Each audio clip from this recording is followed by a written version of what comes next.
Պարոն Մատացյան, բանակը տարիների ընթացքում զարգացավ, բարգավաճեց, հիմա հասանք մի շրջանի, որտեղ ծառայությունը դարձրեցին 1.5 տարի, նաև մի օրենք շրջանառվեց, որ կարող են 2 տարի ծառայելու փոխարեն ծառայել 1.5 տարի ու նաև վճարել ու չծառայել։ Կուզեի խոսենք նախ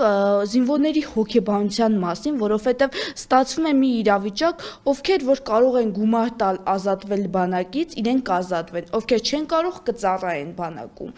Նաև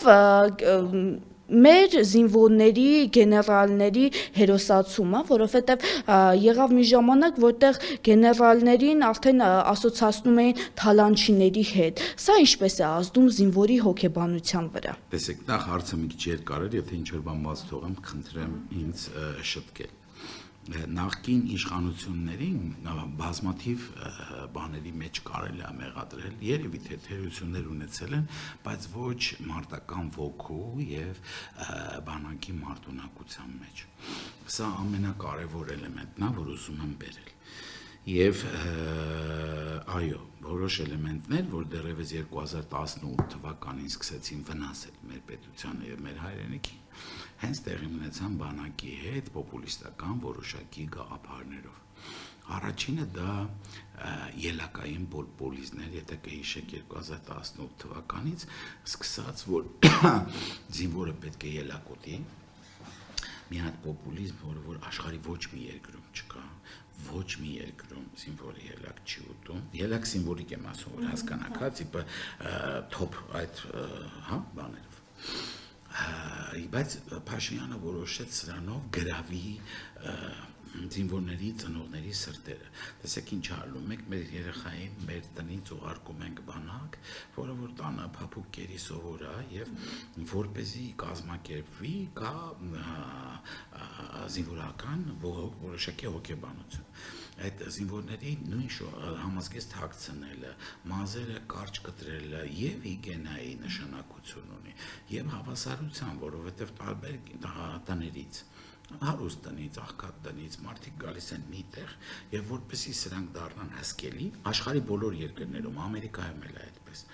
Ինչ են անում, հա, դա մի փոքր ոնց որ ցենզը իջացնում են, մազերը կտրելը մի փոքր ոկման, հա, ասենց եսի այդ կրճատման խնդիր է տեղի ունենում եւ բերում են որոշակի ռացիոնի, որտեղ տանը ինչ է, մեկը սող չի ուտում, մյուսը չգիտեմ ինչ չի ուտում, մյուսը էսա սիրում, հա, նուտելա է սիրում։ Բերում են մի հատ ռացիոնի, որը կալորիականությունով եւ ասենք բանով փաթեթավորված է, բայց ինքը համեղ չպիտի լինի։ Այսպես եղել է Խորհրդային Միությունում, այսպես է բոլոր երկրներում, Ամերիկայի Միացյալ Նահանգներում զինվոր շիլա է ուտում, հնդուշկա դուխովքի մեջ չի ուտում։ Կլուբնիկի մասին չեմ էլ խոսում, այդպեսի բան գոյություն չունի։ Երբ որ դու զինվորին տալիս ես հաճելի կեր, դու իրան ցարկում ես փապկասում։ Ինքը չի դառնում մարտունակ, որպեսզի ինքը մարտունակ դառնա, ինքը պետք է բրուտալ գեր ուտի, բայց կալորիական, որպեսզի կալորիականությունը պահի։ Կլուբնիկան կալորիականություն չի պահում, վիտամին չունի, ոչ մի ուրիշ դրական բան, բացի համողությունը, հա, ելակը չունի, իրականում մեր համար էլ չունի, ինքը համեղ է, ուտում ենք, սիրում ենք, ուտում ենք։ Դες այդ ելակով խաբելը, ելակով հայրենիք վաճառելը սկսեց 2018 թվականին։ Մի խոսքով, հա, ծնողի տեսանկյունից ինքը շատ լավն էր, մենք ասենք, վայ, էս ինչ լավ է, մեր երեխեքը պիտի ելակ ուտեն, ինչ եմ ասում մենք, որտեղ մեր ընտանիքում բոլորը ծառայել են, իմ որդին էլ է ծառայել, այս իշխանության օրոք շատ լավ գիտեմ ինչ է կատարում։ Ելակը եղավ բան, ցուցադրողական բնույթ։ Իմ որդին ծառայել է բանակում 2 տարի ծառայության ընթացքում կես ելակ չի կերել։ Այսինքն այդ սուտը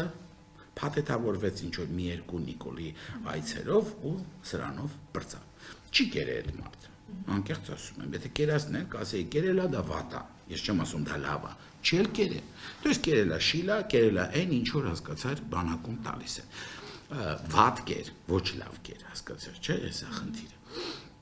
Երկրորդ կոմպոնենտը դա այո, ռազմական ղեկավարության վարկաբեկումներ։ Նախորդ իշխանությունները շատ լավ գիտեին, որ առաջի ազատամարտից եկած ռազմական իշխանությունը, այսինքն գեներալիտետը, առանձնահատուկ ինտելեկտով չեն փայլում։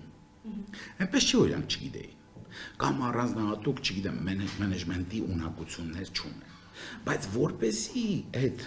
կարևորություն տային, այն ժամանակվա գեներալներին տրվեցին որոշակի ստատուսներ, քաղաքական ստատուսներ, որտեղ post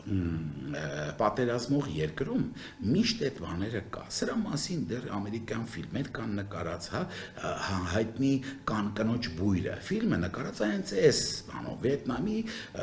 հերոսի, հասկացար, ամենաթողությունն է, որ հասկացա ցույց է տալի Ամերիկայի Միացյալ Նահանգներում, որը ներողամտությունով է մոտենում պետությունում։ Մի ուրիշ մարդ նույն ձևի բարի կարող է պատահի գլուխովից փոկեն, բայց քանի որ սա Վիետնամի հերոս է, սրան, չէ, գնդապետ է, սրան ամեն ինչ թույլ է տրվում։ Դե սա նորմալ երևույթ է։ Ես հատուկ Ամերիկայի Միացյալ Նահանգները օրինակ եմ բերում, որ հասկանաք, որ այս նորամուծությունները պոպուլիստական որ բերում են, այստեղ պիտի դա հիմնավորված լինի։ Ինչով որոշեցին մեր գեներալներին փչացնել։ Մենք ծանոթ այդ Տուշոնկայի շոուն, որը արվեց, որը այսօր բոլորի նույնիսկ ԿՊԱ-ականների համար ակնհայտ է, որ սուտ էր այդ ամեն ինչը, լալա առաջ նամակներով, որ տեղ չէր հասել զինվորներին, կհիշեք ես, պատմությունը ու բոլորը, եթե ով մի փոքր ադեկվատություն ունի, հասկանալի է, չէ, որ Մանվելը Տուշոնկա չէր ուտի էլի երևի, թե մենք էլ նես չի, որ մեր տաներում Տուշոնկա ենք ուտում, էլի դա ավելի շատ բանակային կեր է, երբեմն կարող է ինչ-որ, բայց այդ մի փոքր ծիծաղելի էր այդ սա։ Վերջին ինչ որ է, սա չի խնդիրը, բայց միևնույն ժամանակ կար երրորդ։ Այդտեղից չէ սկսեց։ Նաև Այստեղից եղավ վարկաբեկումը, որով սպանեցին գեներալների, այդ բայվոյ գեներալների մեծ մասին։ Իրականում նույն Մանվելը, ում անձը որպես կերպար ինձ այդքան էլ հոգեհարազատ չի, այսինքն ես իր հետ կարող անկերություն չանեի, նարդի չէի խաղա, բայց այդ մարդը ոգի էր ձևավորում եւ 44 օրյա պատերազմում, երբ որ շտապորտության մեքենայով իրան հադրուտ բերեցին, այդ ամբողջ շրջանը ոգևորվեց, ասի վсё, հաղթեցինք, Մանվելը եկավ։ Դες այդ մարդը այդ ձևի սիմվոլ էր, հա, սրա հետ պիտի հաշվի նստենք, ոչ թե սիրել, չսիրելով մենք փորձենք մեր հարցերը լուծենք։ Սա եւ երրորդ կոմպոնենտը, որը շատ կարեւոր է, ես 18 թվին եմ, հա, լխոսում, սա երկրապահ կամավորականի բաններ, համակարգը, որը փչացվեց եւ ոչնչացվեց լիարժեք։ Եթե 44 օրյա պատերազմի կեսերին երկրապահ կամավորականի պետը մի կերպ գալիս է դեպի Ղարաբաղ եւ վիրավորվում ամենափափուկ տեղից, ես կարծում եմ դա նվաստ վիրավորանք է, էլի հասկացար, հա, նստատեղից վիրավորվել է սենց անել, ու անմիջապես հետ է գալիս Երևան, սա ոչ մի ռազմական ոգի չի կարող ձևավորել, օրինակ եմ ասում, որ հասկանաք, եւ առ այսօր ես կասկածում եմ, որ դուք լսել եք երկրապահ կամավորականի մասին որևէ մի բան, բայց ժամանակին բավականին ակտիվ կազմակերպություն էր սա, երիտասարդներ էին այդտեղ գնում, այդ Տուշոնկաները, ես չգիտեմ, համազգեստերը եւ այլ բաները, որ գտնվել էին, հասկացար, դրանց համար էր նախատեսած, դրանք ճամբարային պայմաններում դառնում էին զինվոր, ինչ որ մի ամսով, երկու ամսով նախապատրաստվում էին հայրենիքի պաշտպանության, ու դա համարվում էր պատիվ, ոչ թե դա համարվում էր աքսոր։ Հիմա բանակը համարվում է աքսոր, ոչ թե պատիվ։ Այ խնդիրը հենց սրա մեջ է։ Սա ավելացնեմ սրան, հասկացար, ազգային ժողովում որոշ նվաստ կերպարների վարտիկային շուկաները, սրան ես ավելացնեմ, որ 2 տարի իմ տղան ծառայել է, ես վարտիկները ուղարկել եմ ստեղից, իրանց օրոք եւ գուլպաներն եմ ուղարկել, իրանց օրոք իմ տղան ջերմուկի մարտերի, ուրեմն ես պատասխանատու որպես զինվորի ծնող եմ ասում, մի զինվորի, ով որ ջերմուկի մարտերի մասնակից է, հասկացա՞ր, 2 տարի սուտ կասեմ, կես տարի քանակերոմա ծառայել Ուչեպկա, այդ ժամանակ եղել է ամեն ինչ, օգնել ենք ուղղակի, այնտեղ նմուշի համար մի հատ չի եղել, նմուշի համար։ Ես սա չեմ ասում, ես օքեյ եմ, ես որպես ծնող պատրաստ եմ այդ գումարը ներդնել, սրա մասին չի խոսքը, ու եթե վաղը ազգային ժողովը ընդունի օրենք, որ մեր զինվորներին գումբան եւ վարտիքը ծնողները պիտի տան, ես օքեյ եմ սրա հետ, բայց ես օքեյ չեմ տարիքես ծառայելու, Ու ես չեմ խոսում այն տեսանկյունից, որ մեր տանը կա միջ ծառայած թեկուս։ Հայրս ծառայել է, պապս ծառայել է, ես ծառայել եմ, տղաս ծառայել է։ Չունենք ազատված։ Ես ծառայել եմ սովետական բանակում, հետո եկել եմ ու հայկական, то есть նոր ձևավորող բանակում իմ ներդրումը ունեցել եմ կամավոր հիմունքներով։ То есть ես չեմ խոսում ազգային ժողովի են փափլիկ տղաների տեսանկյունից, որոնք որ ինչ-ինչ պատճառներով բանակից ազատվել են ու էպիլեպսիայի թուղթ են ցույց տալի, որ հիմք ունեին ազատվելու։ Չէ, ես խոսում եմ այն տեսանկյունից, որ ես ծառայել եմ, ես գիտեմ դա ինչա։ Շիլայել եմ, կերել, վարտիկել եմ, հագել, ամեն ինչն էլ արել եմ։ Բողոքել չունեմ։ Ու ես հիմա տղայիս որ խոսում եմ, սա բողոք չի, որ ասում եմ գուլպա չկար կամ վարտիկ չկար։ Ես օքեյ եմ եղել ուղարկելուց։ Ես չպիտի ես դիսկուրսը առաջանար։ Այս դիսկուրսը որ չառաջանար, ես սրա մասին չէի էլ խոսի, կհամարեի օքեյ։ Բայց քանի որ ազգային ժողովում որոշ հասկացար բաներ հասկացար, բանակից ազատված sense տղաներ ասում են, ես եւ այլ միակողմանի ծնողազուրկ եմ եղել, չեմ գնացել, մյուսները ասում են, ես էլ վարտիկ չեմ ունեցել, ուզում եմ հիմա էլ չկա վարտիկ նշի որ կա։ Մեկուկես տարի են դարձնում բանակը, դարձրեցին ակը, եւ առավել շատ ասում են պետք է սահմանը պահի։ Եկեք սրա համնա դնենք նախընտրական պոպուլիզմ։ Հասկացաք, եկեք սրա համնա դնենք նախընտրական պոպուլիզմ։ Ոնց որ Երեմիա հավաքներն է նախընտրական պոպուլիզմ, ոնց որ հասկացար մենք այսօր ունենք Երեմիա հավաքներով փորձում են սահմանը բանանել, եկեք պրոստը փոքրիկ վարժություն անենք։ Մեր սահմանը Արցախը տված վիճակում 1.5-ից 2 անգամ երկարությամբ ավելացել է, քան մենք նախկինում ունեինք։ Ասում են պայմանագրայինները կգան եւ նորից չունենք մենք այդքան պայմանագրային։ Պայմանագրային զինծառայող լինումական են դեպքում, երբ որ պայմանագրային զինծառայողի աշխատավարձը լինում է կատաստրոֆիկ բարձր, կամ են դեպքում, երբ որ երկրում սով է։ Եվ այդ սովից դրթված որոշ մարդիկ փորձում են աղքատությունը, էլի, միզեր աշխատավարձով գնալ սահմանադրային զինծառայող դառնալ։ Խոսքը սրա մասին է, գոյություն չունի ոգի, որը կա ժամանակին։ Իսկ եթե ոգի չունես, ինչ ուզում ես արա, ոչ մի բան չի ստացվելու։ Սիպ կոտրվեց այդ ոգին։ 18 թվականին։ Ու կոտրվելու է։ Այս վերջերս մի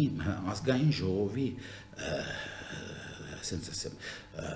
մարազմատիկ դեպուտատ ԿՊ-ական դրել էր նկար, ասում էր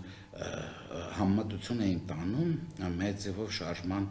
ղեկավարը ինչ որ արտահայտություն էր արել ծառայել չծառայելու մասին, համեմատություն էր տանում ու դրել էր լեյտենանտ Շվեյկի նկարը, ես չգիտեմ, հիմա ճանաչում են Շվեյկին, թե չէ, այդպես մի հատ կոմեդիկ կերպար ասում էր վարչապետը ծառայել է ապրիլյան պատերազմի մասնակցել, իսկ դուք վարչապետը ապրիլյան պատերազմին գնացել է Արցախ մայիսի վերջ։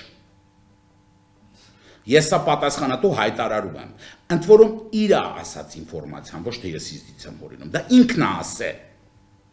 Սա ծիծաղելու է, մի ասեք սրա մասին, ժողովուրդ։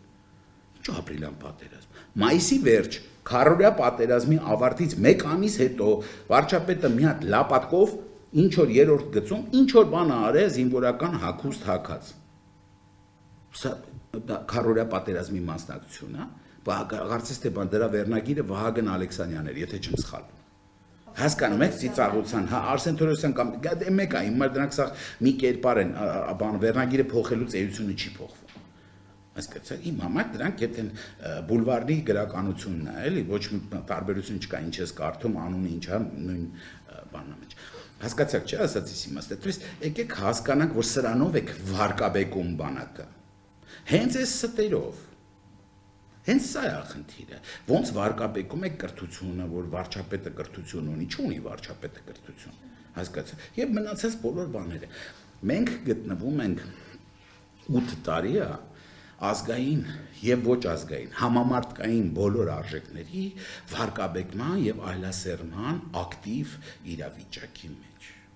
Եվ այս նախընտրական խոստումները, որ 1.5 տարի կծառայի, որը հիմա բերել է շատ լուրջ դիսկուրսի, որտեղ ուղիղ կես տարի առաջ զորակոծվածների ծնողները ուզում են հասկանալ ինչով են իրենց երեխեքը փիսը, որ 2 տարի պետք է ծառայեն։ То есть նույնիսկ օրենքը, որ դուք ընդունել եք Դա չեք կարողանում պոպուլիստը ճիշտ մտցնել ես, որ այս պահին բոլոր ծառայողները ենթարկվեն դրա տակ, որ չլինի տարբերություն սև ու սպիտակի, որտեղ եթե իմ երեխան կես տարի առաջ զորակոչվի ու ինքը պիտի ծառայի 2 տարի, իսկ այս նոր եկածը պիտի 1.5 տարի ծառայի, նույն բանակում իրանք իրար չեն սիրելու։ Ու դուք չեք ունենալու, իհարկե, չեք ունենալու համերաշխություն բանակում, բայց ստոր բանախի է կարը։ Գոնե մտցնում եք այդ պոպուլիզմը, որին ես դեմ եմ իմիջայլոց, վստահ ասեմ, որ ոչ մի բանով տրամաբանությամբ դա հիմնավորված չի, հա, հասկացաք, չէ։ Մտցնեք սենց այս պահից սկսած, ով բանակում է ինքը 1.5 տարի է ծառայում, բոլորը քիշտ էին մի մակարդակի վրա։ Բանակի ամենակարևոր գործոնը հոգեբանական դա հավասարությունն է։ Եթե դու հավասարություն չկարողացար բանակում կազմակերպես, դու չունես բանակ։ Այդ հավասարության համար է հագցվում նույն ֆորմաները, խնդրվում որ բոլորը նույն նասկիները ունենան, նույն բացինկաները հագնեն, բոլորի մազերը կարճ կտրած լինի, բոլորի հեռախոսները լինեն, հասկացաք։ Այս է, բոլորը միտեղ հաց ուտեն, նույն քթալով ուտեն, այս հավասար ու հենց հիմա դուք դասակարգային տարբերություն եք դրել։ Գալիս է մի հատ խալոնի երեխա տնից, կես տարի ծառայածն ինքը մի նույն օրն են զորացրվելու։ Ու շատ լավ հասկանում եմ, որ իր կյանքից կես տարի դու խլել ես, իսկ սա կես տարի շահելու է, կբացատրեք ինչի համար։ Սա պրոստը որպես բանը հասարակ վարժանք, որը կարող եք անել, որը ուղղակի 8-րդ դասան երեխու ուղեղը դե կհերիքեր, բայց մեր այսօրվա ազգային ժողովը 8-րդ դասանը դա արդեն բարձր կրթություն, ամենքի չունենք կրթություն։ Խոսենք Հայկ Սարգսյանի նոր օրենքի մասին, որ ովքեր որ չեն ծառայել բանակում երկրից գնացել են, հիմա կարող են վերադառնալ, ծառայել 1.5 տարի, 6 ամիս կամ գումար վճարել եւ ազատվել բանակից։ Տեսեք, դրամաշորթությունը ավելի ճիշտ ուզորությունը այս կառավարության գլխավոր խնդիրներից մեկն է։ Սա էլ է ոգին կոտրելու մի խնդիր։ Հենց ինչ որ մի հատ հրեական լավասույթ կա, եթե խնդրը գումարով լուծվում է, ուրեմն դա ծախս է, ոչ թե խնդրեմ։ Դուք բանակը սարքում եք ծախս, ոչ թե խնդրեմ։ Հասկացաք, բանակը պետք է լիներ բանակից փախուստը, բանակից խուսափումը պետք է լիներ խնդրեմ։ Դուք սարքում եք դա ծախս։ Հենց դա դառնում է ծախս, ինքը այլևս արժեք չունի, բանակն էլ արժեք չունի։ Եթե ինչ-որ բան կարող եմ առնել, սա փող արժի չէ, ուրեմն այլևս հենց սերը սկսի վաճառվել, սերը։ Ինքը արժեքը կորցնի վերջ։ Սերը նրանով արժե, որ սիրո մասին է խոսքը, խնդրում եմ չխառնել ուրիշ բաների հետ, որ ինքը չի վաճառում։ Այս ամբողջ խնդիրը։ Դες եկեք հասկանանք, որ հենց ինչ որ բանը ուզում ես արժե զրկել, դու ինչ ես անում, գին ես դնում դրա վրա։ Հենց գին ես դնում ինքը արժե զրկվում է։ Ֆանտաստիկ, հոյակա, բանակի ծառայությունը արժեզրկվում է։ Հիմա եկեք տեսնենք այդ կապույտ արունները, վերջերս ով էր խոսում էլի ազգային ժողովից։ Պիտի դա կապույտ արունները էլի Վահագն Ալեքսանյան սիմվոլիկ անուն բերեք դնենք, հասկացա՞ր, որովհետև դրանք բոլորը վալեն 70-ած Վահագն Ալեքսանյան անդ է, իմ կարծիքով, հասկացա՞ր, Սուքիասյան Խաչիկն էլ է Վահագն Ալեքսանյան, ես ճարբերություն չեմ տեսնում։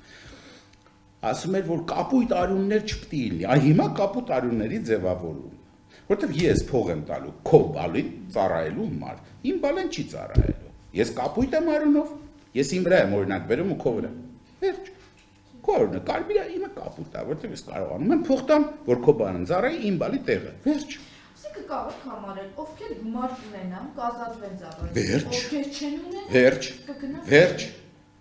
Վերջ։ Ու եթե նախկինում Սուքիասյան Խաչիկը կամ մի սիմվոլիկ կերպար Պողոսյան Պետրոսն ու Կիրակոսը իր երեխուն ազատելու համար զարթուղի ճանապարհներ էր փնտրում, ինչ որ փող էր տալի եւ համարում էր որ դա քրեորեն պատժելի է ու ինքը այդ քրեականի տակ մտնող է, կապ չունի ինչքան փող ունի։ Հիմա ինքը գալու է ասի որտե վճարեմ գումարը, ընկեր, առ։ Գնա։ Վերջ։ Այսինքն դուք վավերացնում եք կապույտ արունը, վավերացնում եք օլիգարխիան։ Դուք իրան բերում եք օրինականացնում եք օլիգարխիան, ասում եք ով հնարավորությունն է այդ գումարը տալիս է, թող վայելի է երեխեն։ Հասկացա՞, իսկ այն մյուսը, որ չունի այդ հնարավորությունը, թող չվայելի։ Խնդիրը հենց սրա մեջ է։ Այդ դուք չեք բերում, հասկացաք, այս օրենքը չի բերում նրան, որ մենք ունենանք մարտունակություն կամ ոգի։ Այսինքն բանակում սկսում է կումուլացվել խեղճ մարդկանց երեխեքը։ Որտեւ այն ով որ փող ունի 30 միլիոնը, ինչքան է գումարը, ինչ որ մի այդքան գումար է։ Հա, այդ 30 միլիոնը 10 տարվա մեջ տարին 3 միլիոնով կհավաքի, կտա ու խնդիրը կփակվի։ ու ինքը կֆրֆրա իր երեխան, ստե կքշի մեքենա, օրենքով հասկացեք, այս ամբողջ խնդիրը։ Առաջ այդ նույն օլիգարխը գնում մեր բժշկին փորձում էր, մեկը մերժում էր, մյուսը կարող է համաձայնվել, իհարկե ստորներ կային, միշտ։ Հասկացա՞ք, բայց հետո ինչ էին անում, 3 տարի մեկ էլի կանչում էին կոմիսիայի, մեկը համաձայնում էր, մեկը բռնում էր, ուղարկում էր, տեսեք, ինչքան ֆիլտր կար, որ ինքը պետք է անցներ, ու սա հասկացա՞ք, ու հələ ինքը մնար քրեորեն պատժելի, որտեղ վաղը մի տեղը բռնվեր, էլի քրեորեն պատժելի է դառնալու սա։ Չէ՞, միջև այսօր մենք խոսում ենք, չէ՞, թեմաների մասին, ասում ենք, ինչով եք ազատվել, ոնց է կեղծ է, եսի միջա, օրենք եք բերում, որ սարքեք, որ հին ազատվածները թազա բժշկական քննություն անցնեն, որ հասկանան, դա եղել է թե չէ, որ, հա, քրեորեն պատ չէ, այս չի իրանք։ Բա հիմա դուք օրինական եք սարքում այդ ամեն ինչ, ասեք, պետք է չի վանդելնես, այդ ցավը տանեմ։ Բեր փողը մուծի բյուջե ու դավայ թոտրեն թող կայֆավատլի, իր համադասարանցին գնա ծառայ, որտեվ իր համադասարանցին այդ փողը չունի։ Վերջ։ Կապուտ անունի վավերացում։ Այս իշխանության օրոք արվել է ամեն ինչ հակառակը ինչ ասվել է։ Երբ որ ասում են դեմոկրատիա, դա երբ որ ասում են խոսքի ազատություն, դա ժուրնալիստների ազատազրկումն է, հա, լրագրողների, խոսքի վրա բռնությունն է։ Երբ որ ասում են դեմոկրատիա, դա կտրուկ շերտավորումն է, որը մենք այսօր տեսնում ենք։ Երբ որ ասում են բանակ, դա բանակի ոչնչացումն է։ Երբ որ ասում են կապուտ արուն չպիտի, դա կապուտ անունի վավերացումն է։ Տալիս ես 30,000, քեզ տալիս են կապուտ արուն ունեցողի սպրավկա, տեղեկանք, որ դու ունես կապուտ արուն։ Ու վերջ։ Այս տղեն ունի կապուտ արուն։ Վերջ։